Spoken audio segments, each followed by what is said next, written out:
Ken Levine stood frozen behind the glass, watching his worst fears unfold. It was early 2007, and a focus group in downtown Boston was tearing BioShock apart, not only with criticism, but with laughter.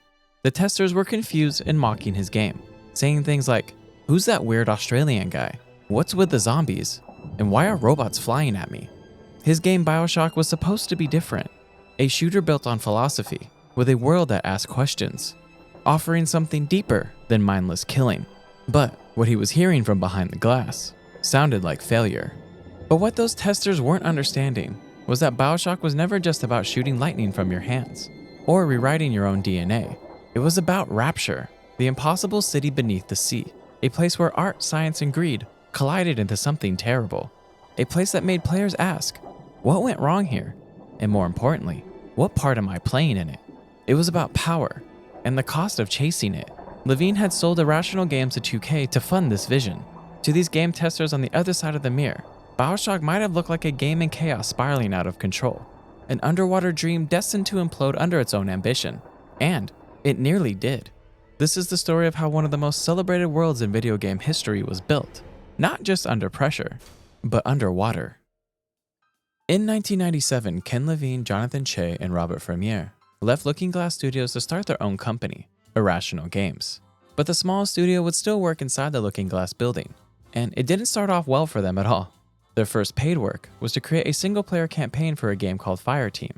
But after 3 weeks, it was decided that their single-player campaign would be dropped, and the three were instantly out of work again. They went to Looking Glass asking for anything to do. Luckily for them, founder Paul Neurath gave them the opportunity to create the sequel for System Shock. The three didn't take it lightly, and had the idea to expand the studio to get help, and then created a masterpiece. But it didn't sell. It got great reviews, Levine later said, but it didn't really move the needle for us in terms of making payroll. Because of this failure and the crunch they faced, Che went back to Australia, but founded Irrational Games Australia, staying with the company abroad. But Fremiere would leave and join Ensemble Studios. The next months for Irrational were filled with creating random games for other publishers to get some money inside their studio and pockets. Some of their notable work during this time was a turn-based superhero game Freedom Force and SWAT 4 of the Police Quest series. And while this paid the bills, it was unsatisfactory work for the team. And some devs at Irrational had another idea, something Levine was reluctant to try again, making a game in the style of System Shock 2. It was not actually something I was particularly keen on doing. System Shock 2 sold like 5 copies. I didn't see the audience being particularly interested in this kind of game, said Levine. This financial risk for Levine was too much for him after what they had already been going through. But his team did not back down. They didn't think they were done with some of their ideas from System Shock 2, and they very much wanted to have another attempt at the game in that genre. It was really the team who convinced me to invest in this because of their enthusiasm. I think a lot of them came to the studio because of System Shock 2, and so finally, they battered me down. Some notable hires during this time were Paul Hellquist, who had no industry experience at all. Irrational was so small, and they had so little money at the time, that they were in the tough position of hiring entirely junior, never been in industry greenhorns like myself, said Hellquist. The other was Jean-Paul Le Breton, who looked up to Ken Levine as a role model. I felt that I was in the presence of a hero, he said.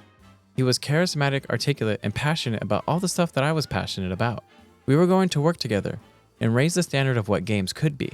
I was thrilled. The team's main goal after convincing Ken was to create a mainstream version of System Shock 2, because they felt that's where the sequel lacked for great success.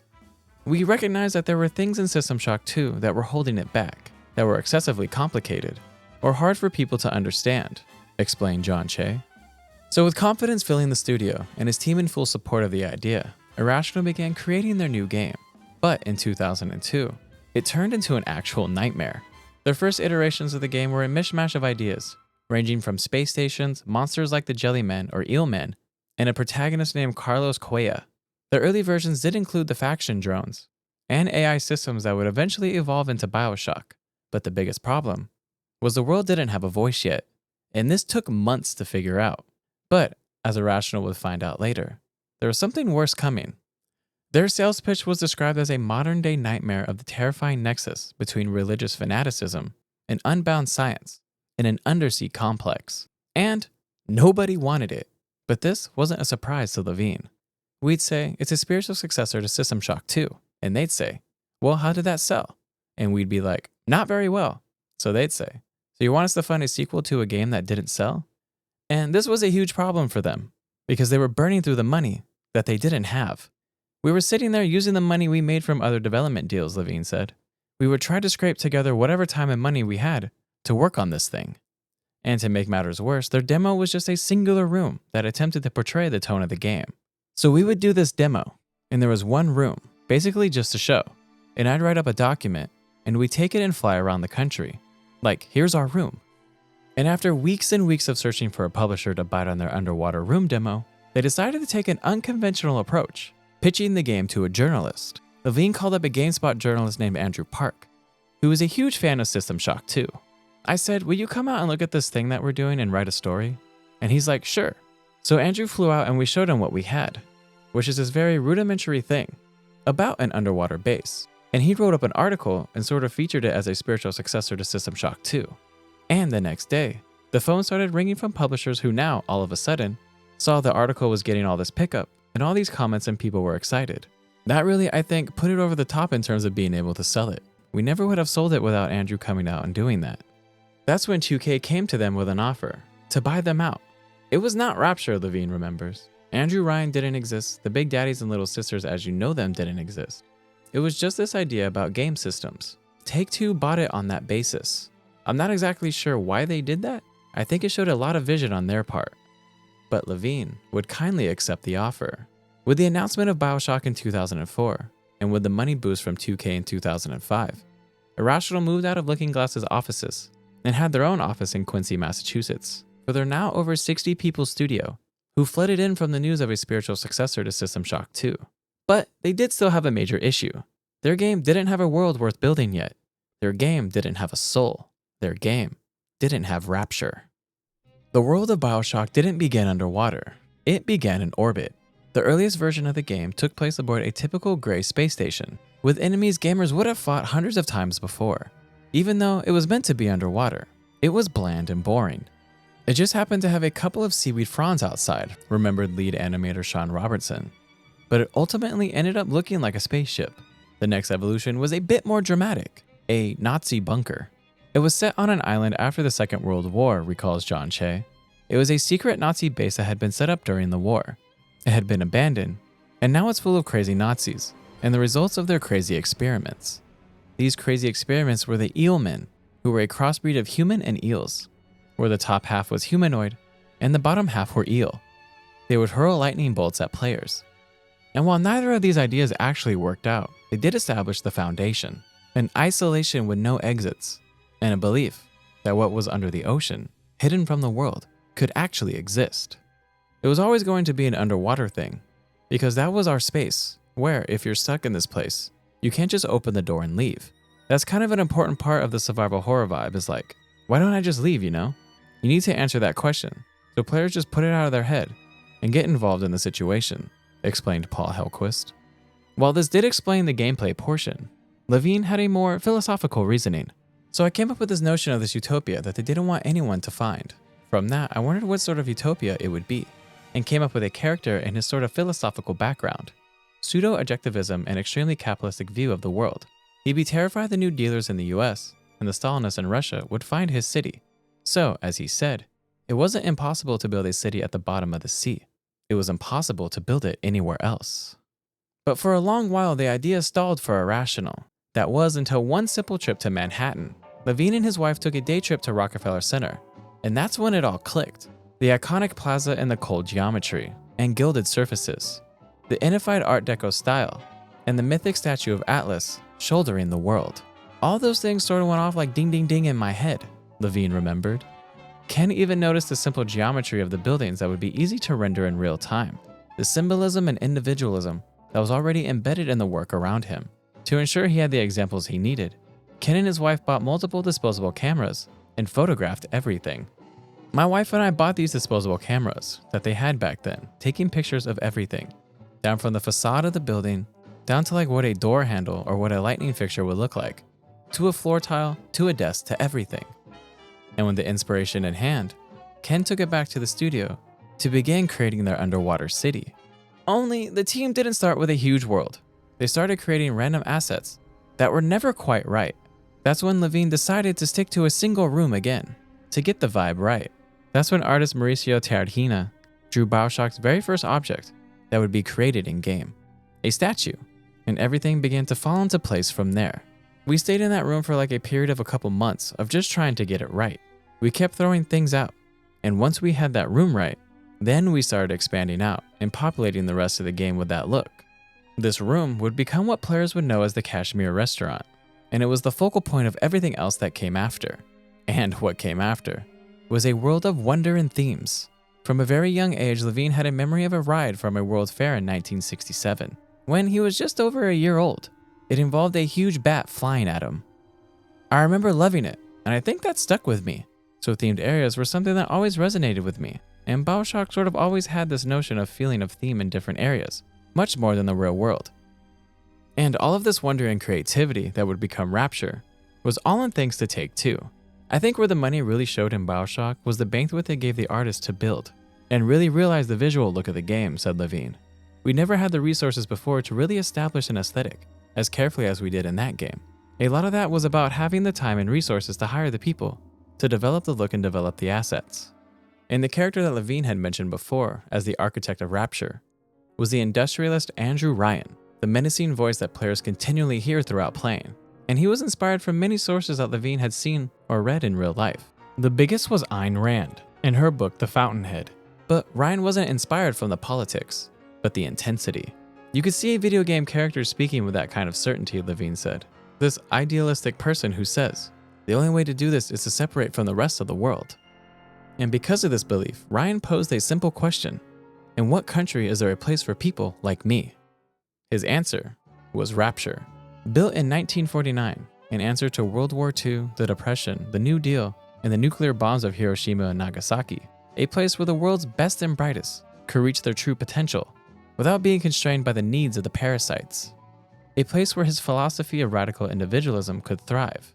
This all aligned with Ayn Rand's work, where she believed men should be governed by selfishness, seeing social democracy as a curse, and poor as parasites, living off the rich. And what would these powerful men do if they ever got fed up with carrying the rest of the world? And this is what Levine found interesting. My games are interested in that intersection of ideology on the page and people in reality, and what happens when these high-minded principles meet reality, explained Levine. I think ideologies tend to forget how messy things are. Rapture was an example of that. You have this ideological schism, and quite often the ideology is a map for blind ambitions. That tension between principle and reality became the foundation of Levine's own discontent with extreme ideologies.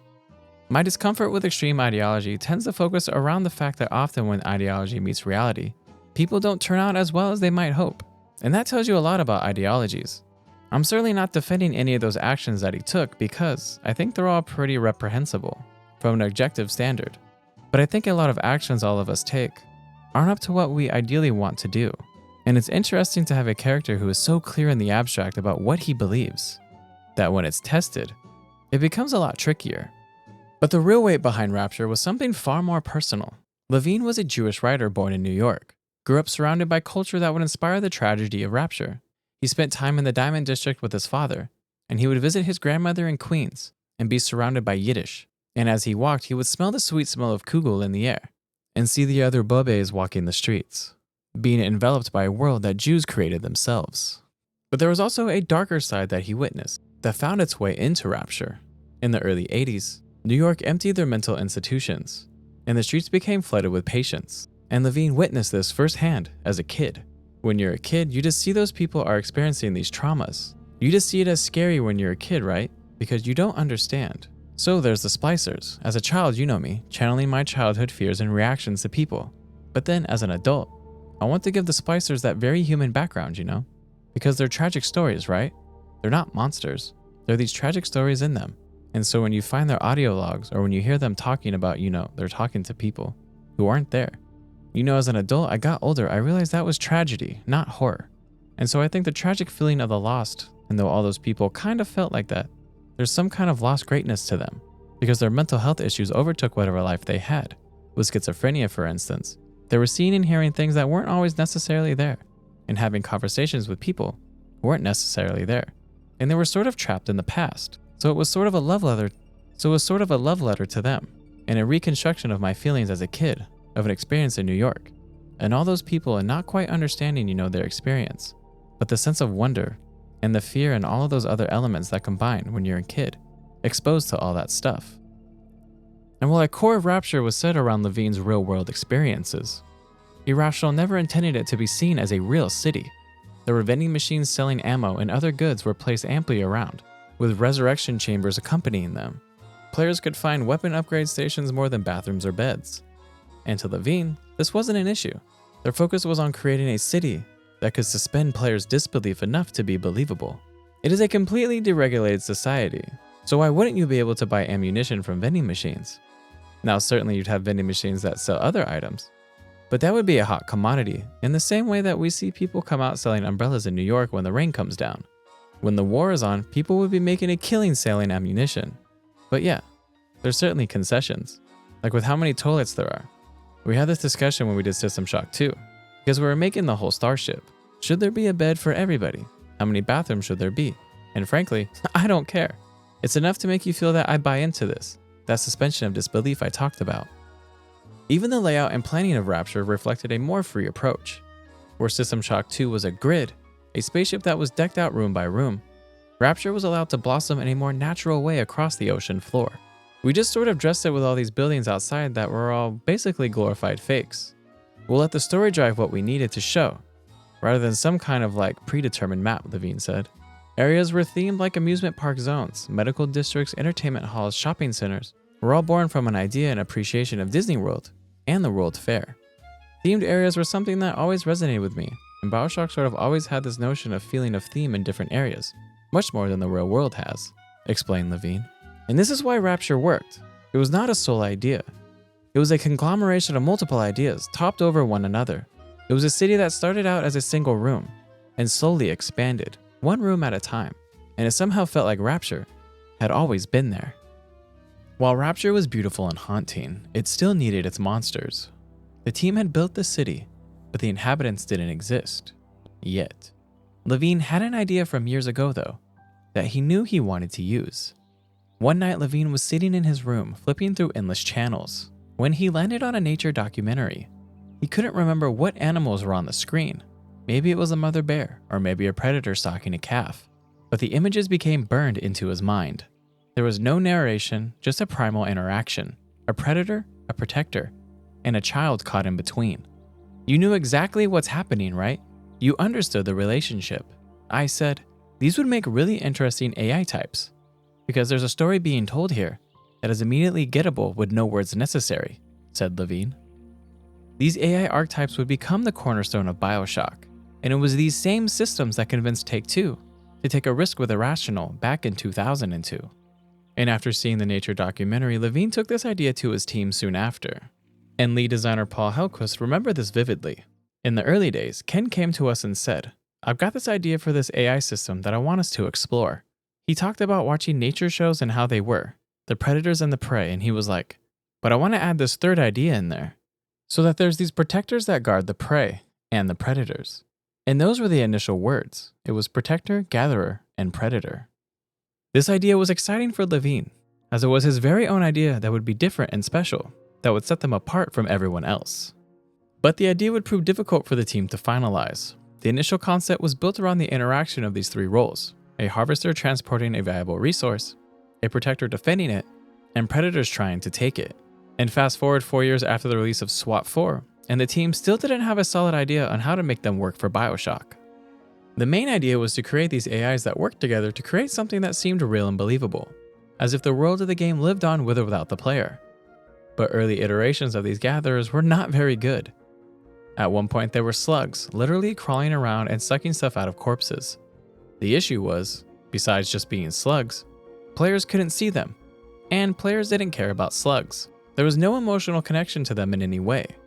To attempt to fix this, the team went even more absurd. Dogs in wheelchairs were one idea, and frogs with funnels, amongst other things.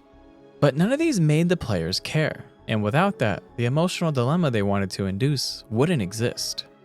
Then they realized that to make players care about the bugs was to not make them bugs at all. And that's when someone floated the idea of using little girls. And even though the team knew it was the right call, they weren't actually sure they should.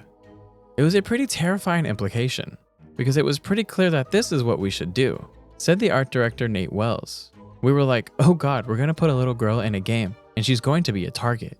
We can't possibly do this. But the more the team explored the idea, the more it became clear. Using a little girl would cause the most emotional connection. Once we realized it had to be a little girl, everything else fell into place, said Robertson. The Big Daddy wasn't just a boss fight, he was a parent. But these little sisters still needed refinement. Sure, players would care about seeing a distressed little girl, but to connect the full emotional response from players, they needed to make sure they lived, so players could interact with them at all. Because in the beginning, the girls could be shot like any other enemy. They were vulnerable to gunfire, plasmids, and explosions. But this created major issues for Irrational. In terms of gameplay, they would constantly get caught in crossfire and die before players could interact with them. Secondly, and more importantly, it was going to cause a media frenzy. The way the player interacted with Little Sisters was always going to be a tricky issue, said Che. Not because of what upper management thought of it, but because of what the press and the public would think. We were worried about it. We weren't looking to create controversy, and we didn't want outrage to overshadow the real point of the game. And after days of debate, the solution they found was to make the Little Sisters invulnerable. Something that may seem obvious now, but at the time took a lot of debate. Then the team decided the choice for players came down to harvesting or saving the child after their assigned Big Daddy was eliminated. And this definitely wasn't easy. It involved patching huge parts of the game together to make it work. But all the effort it took paid off, and the team had a concept they could finally work with.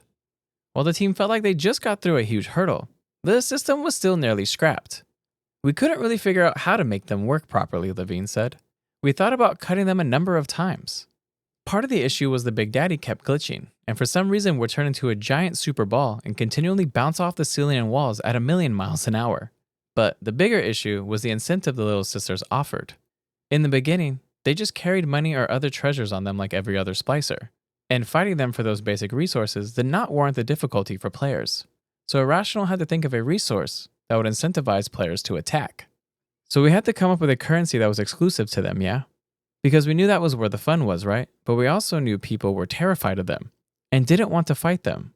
Video game development and system development is a lot like economics, right? You try to encourage certain behaviors.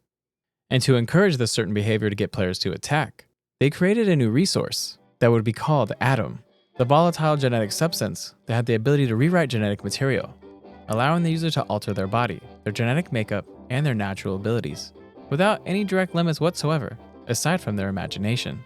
Hence, Atom becoming very important for players attempting to power up their character, at the expense of the little sister.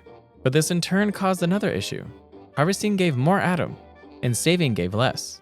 And one 2K executive reportedly said, "We are not shipping a $25 million product where the player gets punished for doing the right thing." But in the end, the imbalance is what made the choice matter to Levine. We didn't have a lot of debates with the publisher, but that was one. I thought the reward structure for saving should be very minimal. You should really feel it in the gameplay. How am I going to get through this if I don't harvest? And while 2K saw it from a numerical standpoint and thought players would just always harvest because the advantage was so huge, Levine had a different thought. I actually think that people approach harvesting and saving almost entirely from an emotional standpoint. But at the time, no one actually knew, since it was an experimental gameplay element. But Levine did win this battle and kept the reward low for saving the little sister. And while he was happy about this, he did think the reward for saving should have been smaller during release. Actually, I think we should have really pushed further that rewards for saving were much more meager than the rewards for harvesting, just to really sort of put you against the wall and say, yeah, you know, are you going to stick by your moral guns here because you're going to pay for it? Because that's usually the way life is, right? It's always harder to take the moral path.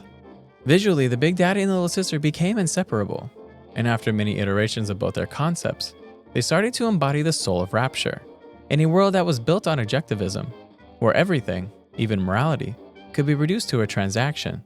The Little Sisters were Rapture's most valuable currency. That was a way to reflect the larger economic questions of a world like Rapture, Levine said, where the economy drives everything. Are there any limits to economic decision-making versus moral decision-making? And the players had the biggest decision to make, the decision to harvest or not. And it wasn't just about stats. It was asking players if they would accept Rapture for its true nature. In this sense, the big daddies and the little sisters were always inevitable. They emerged naturally from the game systems and ideology Irrational created for Rapture, and players are instantly aware of their presence within Rapture, right in the beginning of the game, subconsciously putting the question in players' mind. What are they? You encounter the notions of big daddies and little sisters many times before you actually fight them, Levine said. You see them sneaking out of pipes, walking down a hall. We had to set the stage for these characters. They seem to have their own lives and their own story. BioShock didn't just ask players to shoot things. It asked players to hesitate and make moral choices. Every whisper of Mr. Bubbles or the scurry of feet down a hall was begging the question, do I attack or not? Rapture played with players' minds, and you weren't just surviving Rapture, but deciding who you would become in it. And maybe that's why one player's wife made him sleep on the couch for harvesting a little sister. I heard about this guy who had to sleep on the couch for a couple of days because his wife came in and found him harvesting, laughed Levine. She was so repulsed by what she saw and the choice her husband had made. It was interesting how people connected to a 3D mesh. The world of Rapture had its monsters now, its tragedies and its wonders, but it still didn't have its god. Not in the religious sense. Rapture banished those. No gods, no kings, only one man. Andrew Ryan. He was everywhere and nowhere. His voice filled the halls, and his ideals were everywhere else. But the man himself, players barely saw him. And this wasn't an accident. It was the point.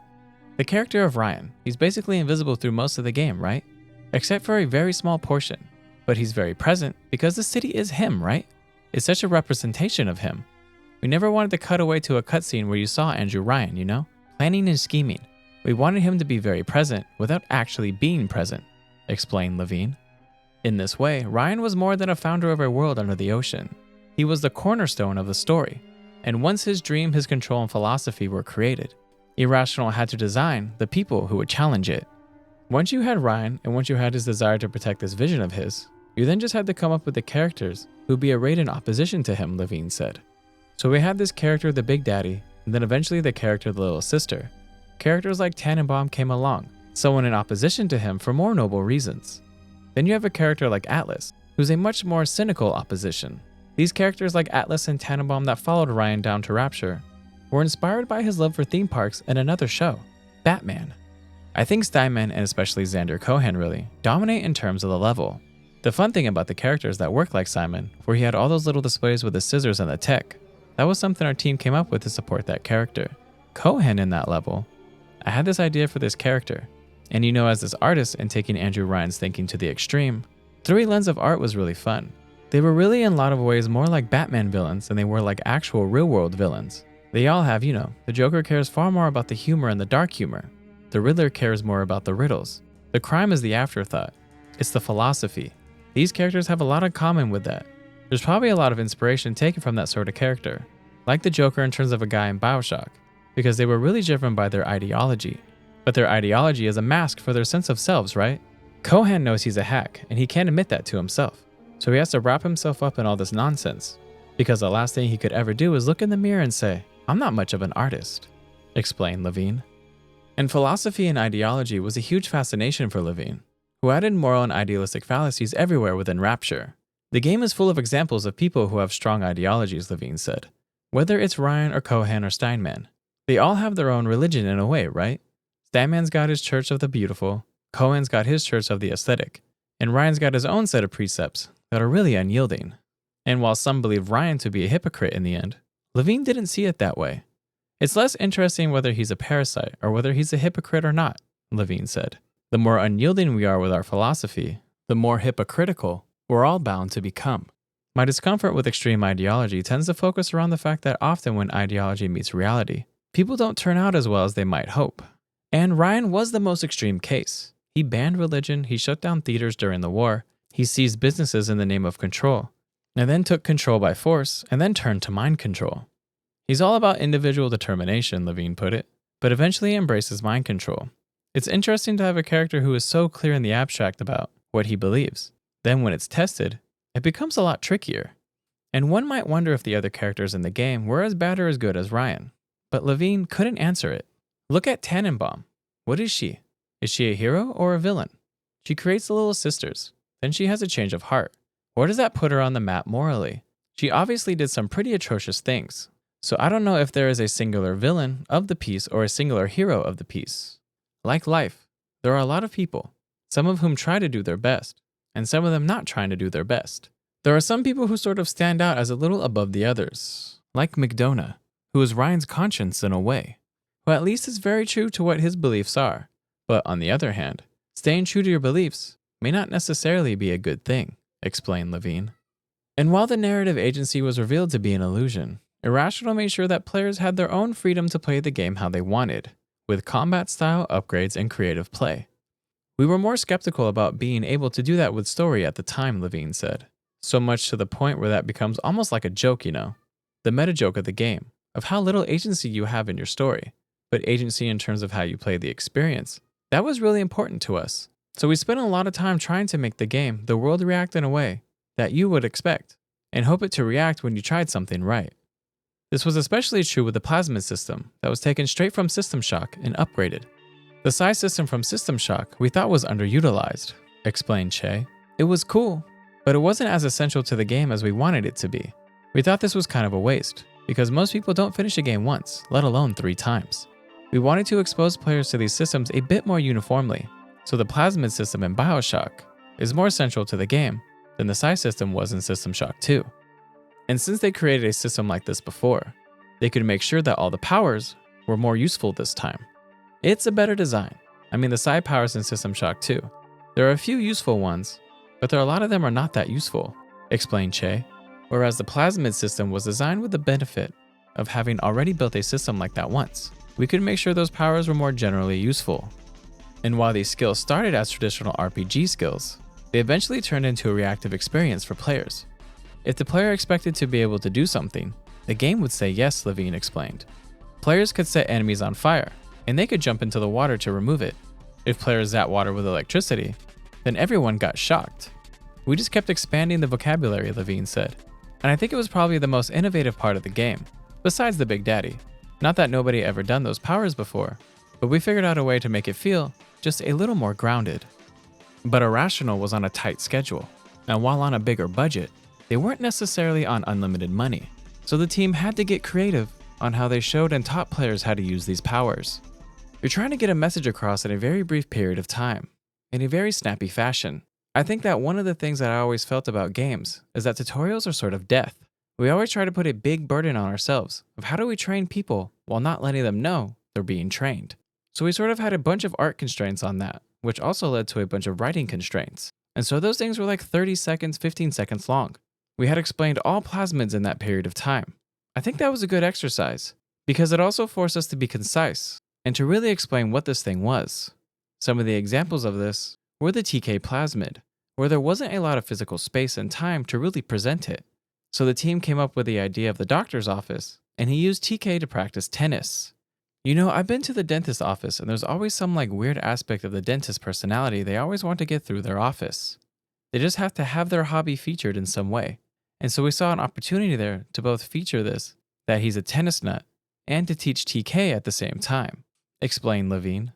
Besides taking the size system from System Shock 2, Irrational did have original design pillars for BioShock. Paul Hellquist, who designed the plasmid crafting and hacking systems, explained.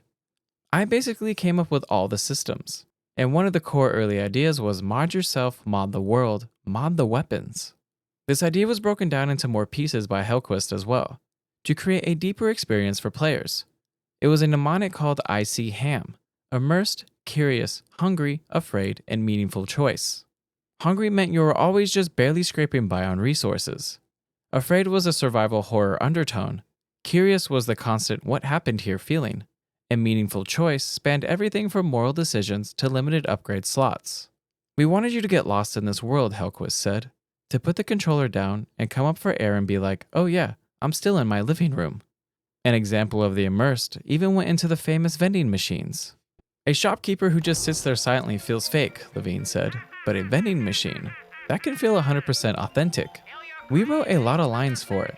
Decided he'd be this sort of jerk clown, Levine said, and we hired the best actor in the world to play that part. That was me. When it came to modding the player and weapons, BioShock offered players plenty of options, even if it took the team many days to get it right, because they were developing for a console and not a PC. You had to design a base weapon that didn't feel like garbage, and it still felt like something that you wanted to use. But then the ability to add the upgrades to that, and each of the upgrades could come in any order. So you have to be aware that this is, Part A, Part B, and C could come at any different time to upgrade the weapon. In a first-person shooter, that's your star. That's the thing that you're seeing all the time. When it comes to other things, plasmids and tonics, those things were more offloaded to machines that you would then have to interact with, so you're not carrying the inventory around with you. But each of these decisions, how we're going to upgrade the player, it wasn't like a mouse and keyboard. We can't just use the mouse and have all these buttons at your disposal. You can arbitrarily point it apart on the screen really easily, which you could do in System Shock 2. We certainly learned trial by fire when we were trying to adapt these things to the console, explained Sean Robertson. Besides the actual creation of the weapons, another issue they posed was where and when players could get them. In the beginning tests of the game, guns were actually available in the lighthouse, but Levine felt this ruined the player's immersion. Originally, you found a gun in the lighthouse, a pistol. We had a lot of debates about it, and I feel that it was important that we didn't do that, because the fact that you sort of go through a lot of the experience without having the distraction of a gun is important to getting you immersed in the world. You just sort of had to take it in the world and have that feeling of fear. And I know when you saw that splicer bouncing around on the ceiling, that you couldn't do anything about it. But experimenting with gun placement led to the creation of one of BioShock's most memorable moments, the acquisition of the shotgun. Players see it lying on the ground, and all of a sudden, the lights go off, and the splicers attack. Paul put the sequence together for when you see the shotgun lying in the light. Like every game developer knows what that means. You know the minute you pick that thing up, something's going to happen. But it's still a very effective way. Oh look, I've been waiting for this thing, I'm going to pick it up. And now you have an immediate opportunity to use it. But at the same time, we're trying to ramp up the tension level by having the splicers kind of on the outside of the light. So you can't really see them, and then coming in one at a time and attacking you, explained Sean Robertson. While Irrational was able to mod the players and their weapons, the one they couldn't really figure out was mod the world. This one got left behind for the most part, but they did have some ideas they attempted in early builds of the game. The main one was there would be two different vectors in Rapture. They were temperature and humidity. This would mean that temps could get to freezing, very hot, or normal temperatures. This would have affected the weapons and enemies players encountered, depending on the state of the world. So if the temperature was extremely high, a specific splicer would have gotten stronger if they loved hot weather, whereas the cold splicer would become lethargic or slow. The idea was that players could regularly switch the environment with controls found around Rapture. But this didn't work out in the end because the devs couldn't figure out how to get temperature across to gamers within a game. That was in the design for quite a while, and we did some tests on it and stuff, and we ended up cutting it because the game was just too big. We had too many things to do, but the main reason we cut it was because it was really hard to communicate to people what the temperature is. It's through a screen. You don't see temperature, you feel temperature. We had the world was changing lighting, so that when it was cold, we had a cooler lighting. And it was hot, we got a hotter light, but it was too subtle and people couldn't feel it. We ended up cutting that, but it was one of those ideas that we're like, oh man, I think we always felt that there was something there, that we were never able to quite, show off enough to make it stay into the game.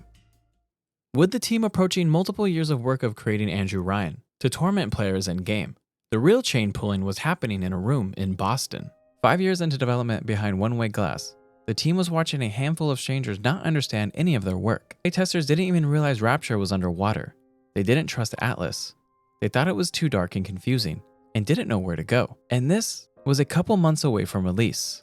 The team thought the game was in good shape, but the reality was far from the truth. I remember the focus test guy was like sort of a doctor giving me the bad news, Sorry, Ken, you better get your affairs in order. That was one of those moments where you either accept the fact that somebody tells you that you're a loser, or you double down and say, the fight's not over yet.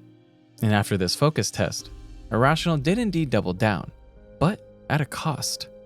Irrational was given an extra 3 months to finish BioShock, a blessing and a curse, Robertson explained. I was excited because I knew that this was the time we needed to really make something special. But the curse was that we knew we had months of crunch before we could rest.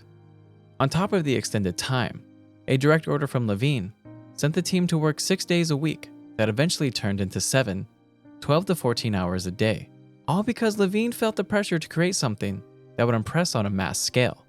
This led to Levine having outbursts at his team, like telling them to shut up in discussions. LeBreton explained that Levine might not have trusted his team, and was also insecure with his own feelings, that might have been causing him to stress out unnecessarily. I think it stemmed from a growing lack of trust to the people he'd hired. Someone was always being sand in the gears. The pressure was on him, and he probably felt people didn't see the gravity of the situation, or have his clarity on the broader project. And anything that reminded Ken of the nerdy roots from which BioShock sprang was terrifying to him. Levine's trust issues could also have felt like control problems as well, as shown by his early dwindling relationship with Paul Hellquist. This was because Levine was missing for a good initial portion of the development. He gave the team his ideas and his story, but then had to work on the business side of Irrational. This led to Paul Hellquist being the lead designer, and this caused major issues when Levine came back to the game full-time.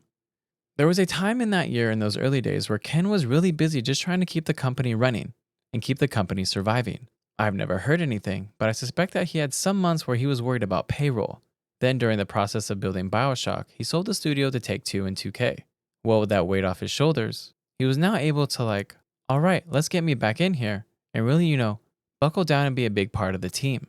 And so there was definitely some tension because I had basically been running the moment to moment until that time, explained Hellquist. This led to major friction between the two, something Hellquist seemed to regret. So we definitely butted heads. And it was one of those, I was very young looking back on it and I'm like, man, what a jerk I was to him. It's one of those things that I kind of regret. And it's one of those looking back on it, man, when I was young, I didn't really understand what he was dealing with. And I was a bit of, immature. And he wasn't lying. The clashing of minds in the office became so bad that Hellquist began to get shut out of meetings during the final months of development. But it appeared it wasn't solely out of annoyance, but of time. The reasoning seemed to be that time was short, and some decisions could only be made by the most critical people. And Paul was either deemed non-critical or considered an impediment to the decision-making process. But instead of sulking at work, even if it did hurt his ego a bit, Hellquist did his best for the game. I was no longer asked to be involved in meetings. It hurt, but I channeled that frustration into making that portion of the game as good as I possibly could. But now, with the help of time and reflection, Hellquist understood why it happened and what he could have done to fix it. I was a pain in Ken's butt toward the end of development. I was constantly challenging his opinions and directives, and having sat in that chair now, I expect he was exasperated. In retrospect, I should have been more quickly to say, okay, I'll do it. After the announcement of crunch and extended development time, after their failed playtest, Ken and his team went into the office and sat there pondering what they could do to fix their game that was 99% done, with only a few months left until release. We were like, well, what do we do? What do we think is missing? Because we can't make something new. What is already there that they're not connecting to? Questioned Levine. After hours of debate, they figured out a couple major issues they completely missed. The first one was fixing players' expectations. They realized that BioShock was not a traditional game for its time. It wasn't a shooter like Call of Duty, where the game explained itself. Irrational knew they had good systems, but during playing they realized the systems they created were way too confusing for players to figure out. So to fix this expectation, they had to figure out a way to connect everything into a seamless experience.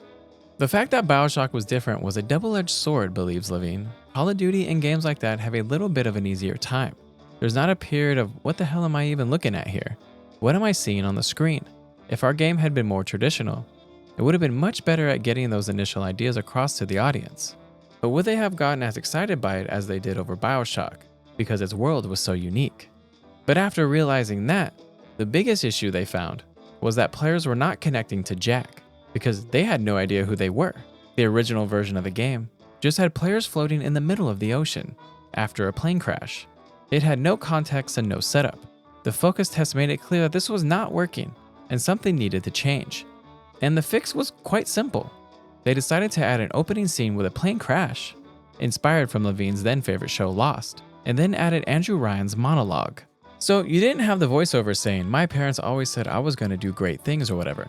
We didn't show the plane crash. We didn't establish a time period because the plane is critical to establishing it. You're smoking a cigarette, it's very 1960s looking. All that stuff wasn't established. So we sort of came up with a script. I wrote some lines. I think Nate, one of our artists, recorded the line. Steven and Sean and those guys got to work on building this very simple sequence. The plane crash actually happens over the dot on the BioShock logo. I sort of wrote a radio play behind that of the crash, and that set the emotion. The people screaming in terror on the plane crash, that set the emotional tenor much better, and explains who the player was. And all of a sudden, it was a very different experience, remembered Levine.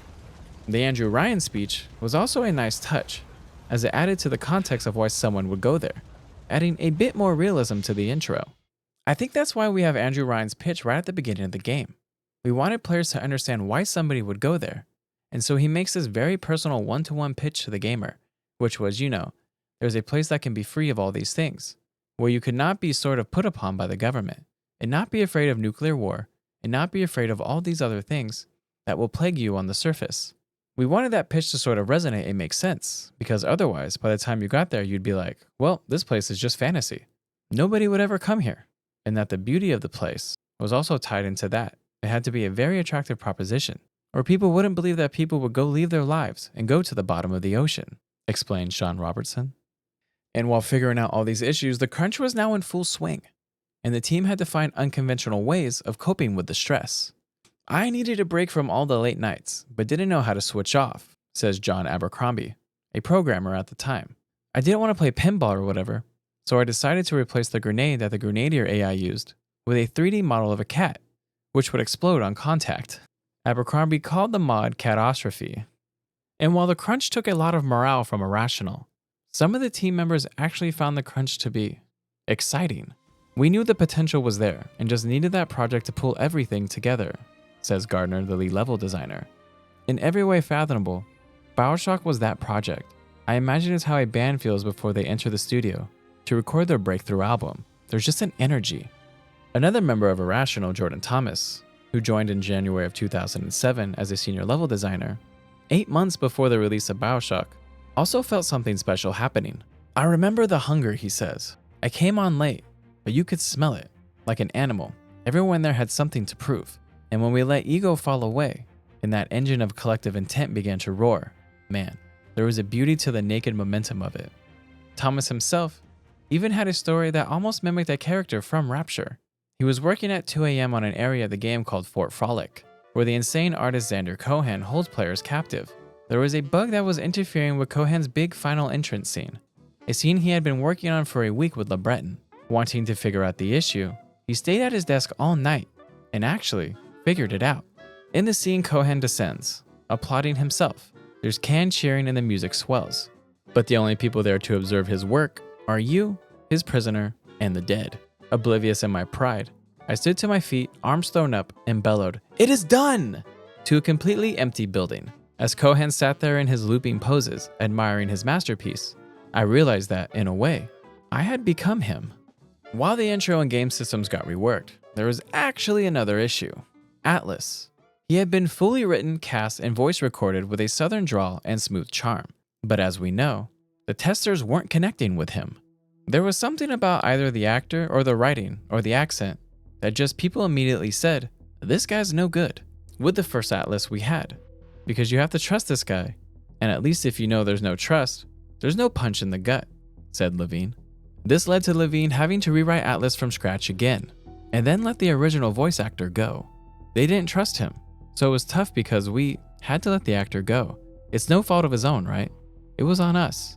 He had invested in it. To tell him that it wasn't going to happen and rewrite it from scratch, that was hard, and that was tough. With this new change in Atlas, Irrational decided on using an Irish voice actor for the second time, and to Levine's surprise, he thought he was going to have to rewrite Atlas a third time. So at the last minute, we basically ended up doing a focus test in Ireland to see if the people bought the accent, because the actor who played Atlas was Irish, but he was from a different part of Ireland. So at the last minute, I thought I was going to have to do it again. Fortunately, the focus test came back and people loved it, said Levine. What these major problems proved to Irrational was that they completely misjudged how the systems were being unveiled to players. We had built all these systems. We thought we were doing a good job, but we didn't realize how bad of a job we were doing in exposing those systems to the players, Levine said. We were so into these systems in our own heads, we had no idea that we just weren't facing them towards the player at all. Besides the major changes they already did, they also had to change the pacing of the game. They moved plasmids earlier, and they brought weapons forward and gave players more freedom sooner. We made a mistake by pushing it back a little further than it should be, Levine said. So we went back and moved some of the complexity and the depth up. I'd rather go too far with that and then have a test group tell us they get it, than create a game which overwhelms people. The rest of the game was finally coming along, but the biggest writing twist still needed work: the mind control. The idea of being controlled through dialogue was a very early one from the team, and mainly Jean-Paul Le Breton. I thought that those 1950-era subliminal messages seen in movies like The Manchurian Candidate might be a more novel way to restrict a player's access than the traditional locked doors and keys. This would also help explain why in a world that appears to be free, the players have to follow a specific path, whether they realized it or not. And during the early days of development, Paul Hellquist was the one that actually expanded Le Breton's ideas.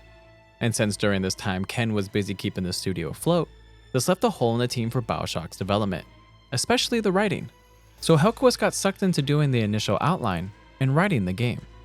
I was like, we need a script, because there's all these moments that are supposed to happen, and we don't know what they are or where they're supposed to happen. We can't build spaces for it. And Ken was like, yeah, I want you guys to explore. I don't want my story to get in your way. Eventually the project leader Alyssa said to me, I know you need this, and he's not ready yet, so just go write what you need to exist. So I wrote the whole script poorly. I'm not a great writer, but I eventually gave him an outline, and then he came in and made it awesome, as far as the way it all was presented, and he's a good writer. So he was nice afterward. He's like, wow, this was great, because I didn't have to think about all those stupid annoying game details. You had already flushed all that stuff out. Fast forward to mid-2006, and the script still needed the mind control sequence written. But they did already get the major moment of having Andrew Ryan in it. We got the Andrew Ryan scene in. That was kind of like the keystone. We're going to put a lot of work into this, so this can't change everything that happens before or after, explained Sean Robertson. So with that, Hellquist added the details for when Atlas was mind controlling the player. At this time though, they did not have a phrase in mind, so Hellquist used Stan Lee's Excelsior. I was like, this is terrible. But I put a note to Ken. I'm like, I think he should have something he says every single time. I'm just going to put this in there, explained Hellquist. And Levine, to his credit, was big on the idea of mind control as well. I think I was always interested in the concept. It's Oedipus.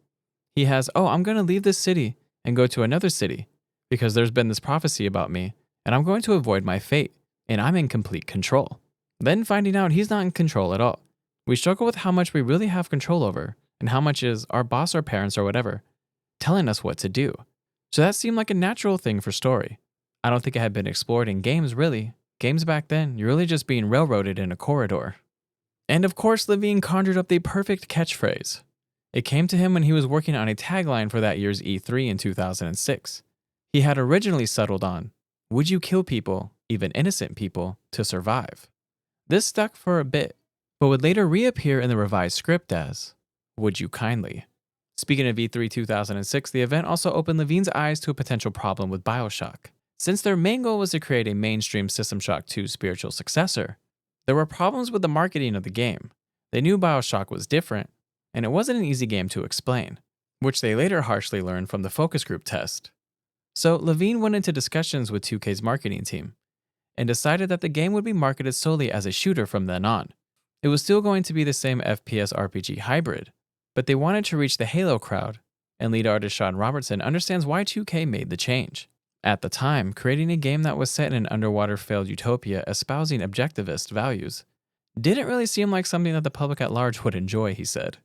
With the marketing strategy ready and the major work being done the last 3 months of development, Irrational made BioShock the best it could be.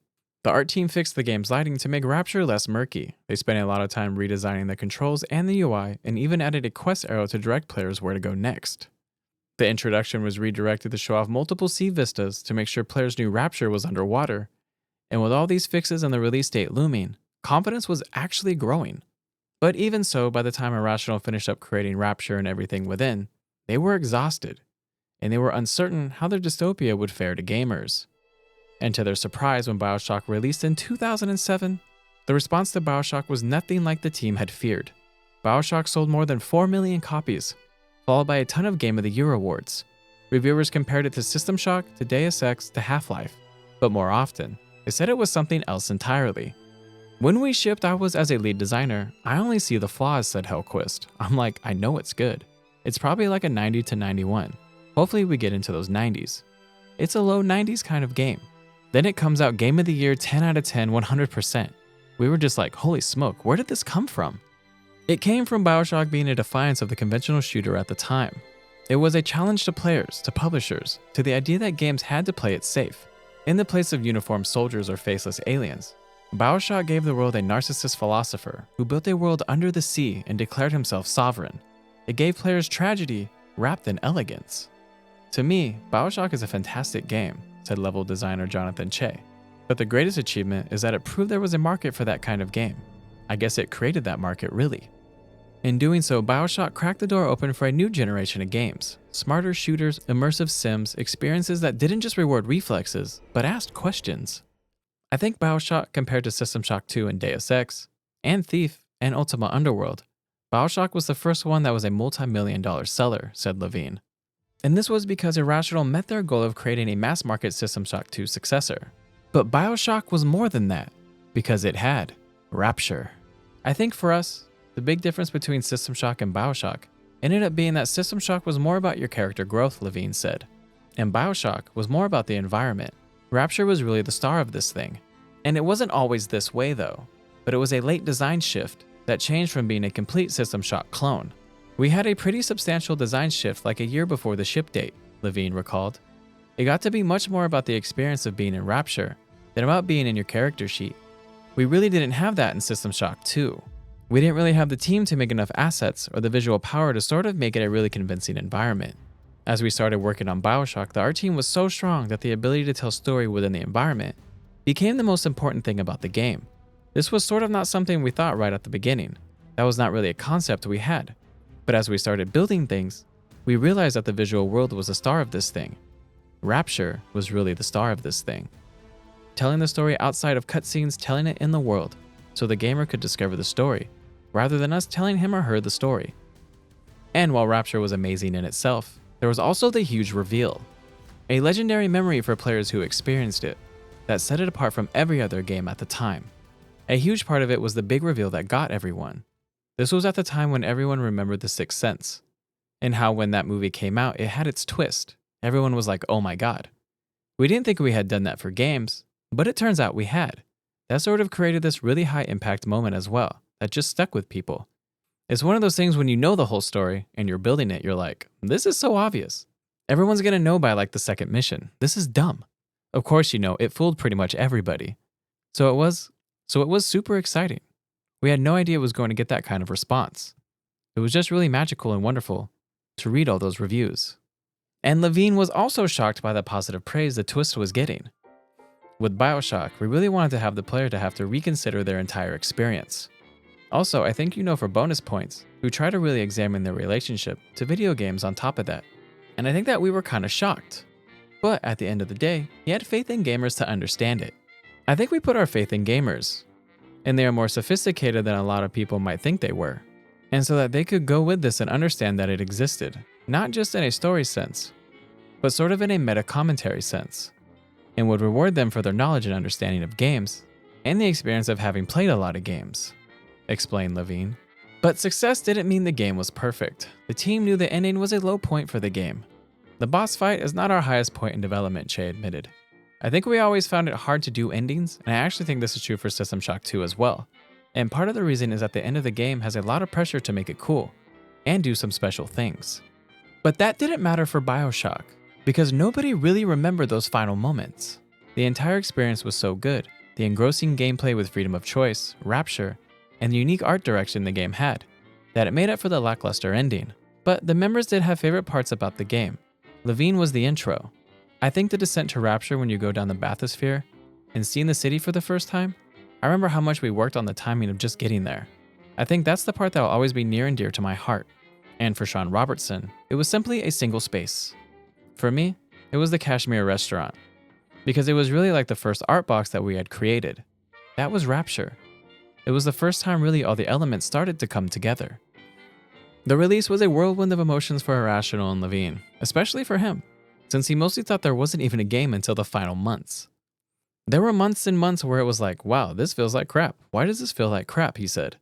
Everything was so intertwined, we didn't know what the hell we had built until about 3 months before the original ship date. But then came a moment, although small, when it all clicked for him. The day that we got music into the bathysphere ride, I had seen that sequence 1,000 times when it was all just like gray box and clunky and horrible. But the day the music came in, it suddenly hit you. somewhere a little bit deeper than I was expecting. I got goosebumps of like, whoa, this is amazing. It went from a thing like, I gotta sit here and watch all this until I can test what I'm testing, and then to like, whoa, this might be amazing. We might have something really awesome. But sadly, after the release and the hype for Irrational, the real world came crashing down. And all the crunch, stress, and emotions came back, and Irrational was in a bad state. I don't remember what it felt like when it went gold, but I do remember when the game came out, I went into a sort of postpartum depression, explained Levine. I worked on the game for a long time, and it was very special to me. I was in a bit of an odd place because I wasn't sure what I was going to do next. And Levine's feelings were felt throughout the entire team, which led to many members actually leaving Irrational. Jordan Thomas and LeBreton left to start 2K Marin, and Hellquist left to get out of Levine's shadow, after everything that happened between them. We pour so much of our lives into them, and sometimes people feel like they need to move to reignite their creative fires. It's also just generally the right time to do it. You feel like you're not leaving your friends holding the bag, like if you left during crunch or during those dog days. It's just the right time to shift your focus, explained Hellquist. But even though the studio was shattering, most of the team will look back at BioShock as a special time in their lives, and they're very proud of what they had accomplished. Grant Chang, one of the 3 animators who worked on BioShock, explained, I was so green in those days, maybe I look back at the experience with rose-tinted glasses, but it was definitely one of the most satisfying professional experiences of my life. And one would think that Paul Hellquist might have left with bad feelings, but that wasn't the case. I have nothing but respect for Ken, said Hellquist. He taught me so much about games, design, narrative, and the craft of game making that I will always be in debt to him for that. Ken can be a tough guy to work for sometimes, but he is driven to make his games great, and he drives his team towards the same goal. I always aspire to that goal in my work, and probably learned that from him. And LeBreton felt the same about the team, often missing those days. I miss working with them, he said. Irrational was a fine group of people to work with. And for Ken Levine, it was bittersweet. He got to create the game free of people's expectations, and make the exact thing they wanted to make, but at the same time, it completely stressed him out. If I could still get paid, I would make games and never ship them. You're exposing yourself in a very real way. You're saying, this is what I worked on. Now go make a judgment about me and my work. That's not always fun. The real warm experience is being with the team and making it. In the end, BioShock wasn't just a game for those who made it. It was years of their lives. A gauntlet that tested coworkers, it broke their spirits, and it forged memories that still carry weight decades later. For all the pain and fracture it caused, it also left behind something rare, a work of art they could all be proud of. It wasn't just a story of a world beneath the ocean. It was a story born of crazy ideas, Art Deco grandeur, objectivist philosophy, and the scars of its creators' past, all stitched together into a world that asked players to confront power, control, and illusion. For the team behind it, the process was draining, uncertain, and at times devastating. For the players, it was an unforgettable experience. And in the end, BioShock left everyone with a haunting reminder. The choices we thought were ours never really were. Would you kindly check out this video here as well?